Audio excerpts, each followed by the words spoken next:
मेरी बेटियां भी कहती थी कि पापा उसे संपर्क करो, तो वो फिर धीरे धीरे वो टाइम निकलता गया। और अब भी मैं कोशिश में था, मुझे इल्म होया था कि हरिद्वार है वो, तो मैं कहा भाई उससे विजिट करते हैं। तो उसके बाद में फिर टाइम से निकल गया, तो अब वो वायरल हो गई है मीडिया के ऊपर। अब तो उसने फैसला ले लिया। परिवार चाहता है अब वो घर वापस आ जाए, परिवार की क्या सोच है? भाई मैं तो देखो चाहता ही हूँ अभी वो घर वापस आ जाए, पर अब तो वो स्टेज उसकी निकल गई। अब तो गोपीचंद वाली वो स्टेज आ गई कि उसकी माँ ये कह रही थी कि बेटे अंदर आ जा गृहस्थी में और परिवार ने संभाल ले। तो उसने कहा कि माँ सन्यासी के बाद बनने के बाद में तो यह बात बनेगी नहीं। कर ले अब क्या संदेश देना चाहिए? मैसेज क्या करना चाहेंगे आप? क्योंकि इस तरह से जब परिवार आपका पता चले हमें अकेला ही बेटा है। देखो इंडिपेंडेंट तो उसकी थिंकिंग शुरू से थी। अब भाई अब भी मैंने एक वीडियो देखी थी, उसमें भी उसने ये कह रखा था कि भाई मैं ना गुरु बनाऊंगा ना चेला बनाऊंगा, मैं अपने हिसाब से ज़िंदगी जीऊँगा। तो उसने जो फैसला ले लिया तो ले लिया। हर आदमी को अपनी ज़िंदगी जीने का अधिकार है, तो प्रेशर तो उसके ऊपर मैं डाल ही नहीं सकता, क्योंकि IIT कर रखी थी, 34 साल की उम्र हो गई, तो उसको प्रेशराइज करके तो आप कोई चीज़ मना नहीं सकते। अब यानी परिवार एक लास्ट ट्राई कर सकता है? ट्राई तो कोशिश तो कर लेंगे, परंतु मुझे दिल में ऐसा लगता है कि भी स्टेज पर जाने के बाद में हमारी बात मानने वाला वो है नहीं। अब ना तो मैं अब भी ट्राई हूँ, परंतु मैंने वो बिटिया से अमेरिका है वो आजकल उससे बात करी थी, तो वो कहने लगी पापा अब तो उसके मीडिया और चारों तरफ मतलब जो है कि उससे लोग मिलने के लिए इतने हैं, और आपको ये मालूम इल्म हो जाएगा कि भाई उसके फादर भी आए हुए होंगे, तो बोले पता नहीं आपके पीछे पड़ जाएंगे और समस्या बन जाएगी आपको, और उससे मिलने भी नहीं देगा कोई। तो इस कारण ना तो मैं अब भी कोशिश में था। आप और आपकी मिसेस दोनों पढ़े लिखे हैं, कोशिश तो कर लेंगे, परंतु मुझे दिल में ऐसा लगता है कि भी स्टेज पर जाने के बाद में हमारी बात मानने वाला वो है नहीं। अब ना तो मैं अब भी ट्राई हूँ, परंतु मैंने वो बिटिया से अमेरिका है वो आजकल उससे बात करी थी, तो वो कहने लगी पापा अब तो उसके मीडिया और चारों तरफ मतलब जो है कि उससे लोग मिलने के लिए इतने हैं, और आपको ये मालूम इल्म हो जाएगा कि भाई उसके फादर भी आए हुए होंगे, तो बोले पता नहीं आपके पीछे पड़ जाएंगे और समस्या बन जाएगी आपको, और उससे मिलने भी नहीं देगा कोई।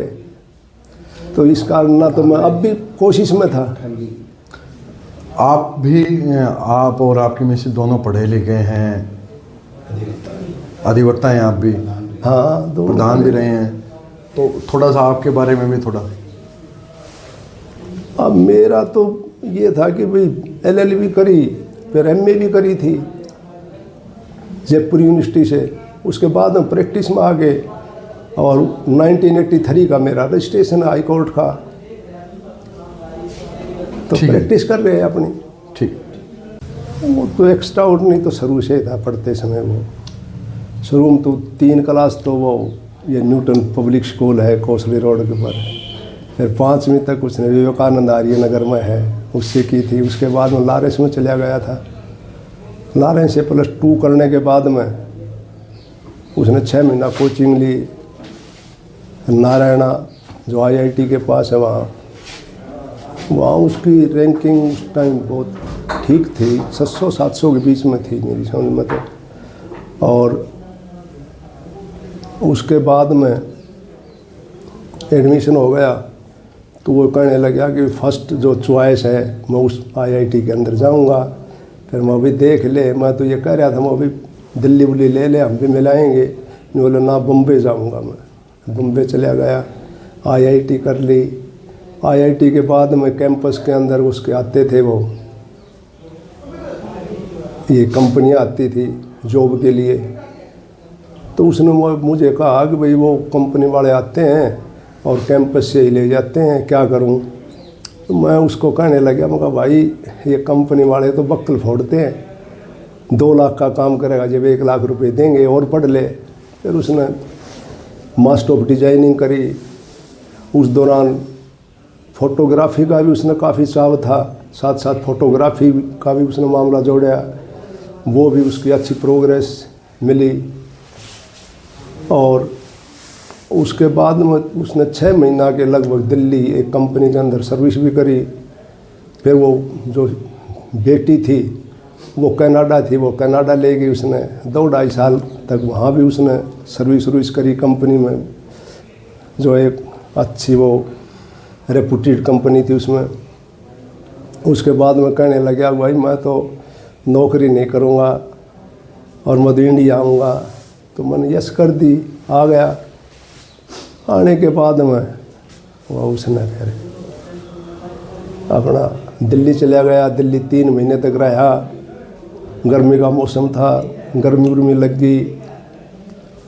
उसके बाद में मैंने उसको टेलीफोन में वो मैसेज कराया व्हाट्सएप पर, भाई धन दौलत और साम्राज्य तो फिर मिल जाते हैं, परंतु ज़िंदगी चली गई तो फिर कुछ नहीं मिलेगा। फिर वो मसूरी की तरफ, धर्मशाला और मसूरी की तरफ चला गया। उसके बाद में उसने अपना ये फैसला ले लिया सन्यासी बनने का। जब ये फैसला लिया अचानक लिया गया या फिर पहले ही उनकी कोई ऐसा था कि वो इस वेश में जाए? वैसे तो इस साइड में तो उसका काफ़ी अर्धकुंभ था, उज्जैन में भी वो गया था, घूमता फिरता तो वो रहता था हमेशा। क्योंकि एक मेरे पास एक किताब थी राहुल संस्कृत्यान की घुमक्कड़ शास्त्र, वो भी उसने पढ़ी थी और उससे वो उस किताब से काफ़ी प्रभावित भी था। और फिर यहाँ सर्दियों के मौसम में तो वो उत्तरी भारत में शिमला मसूरी साइड में चला जाया करता। और अचानक तो फैसला हमें तो बताया नहीं उसने कि भाई मैं ये फैसला लेने जा रहा हूँ। यानी सोच कह सकते हैं उनकी धार्मिक सोच थी शुरू से ही? इतना इस मामले में तो वो ठीक था, उसकी सोच तो बहुत पॉजिटिव थी शुरू से ही। फिलहाल आप संपर्क में हैं? मैं करीब 6 महीने पहले से संपर्क में हूँ, उसके बाद में नहीं है। फिर उसने ब्लॉक कर दिया कॉन्ट्रैक्ट और कुछ ये वो। मैंने कोशिश भी करी, मेरी बेटी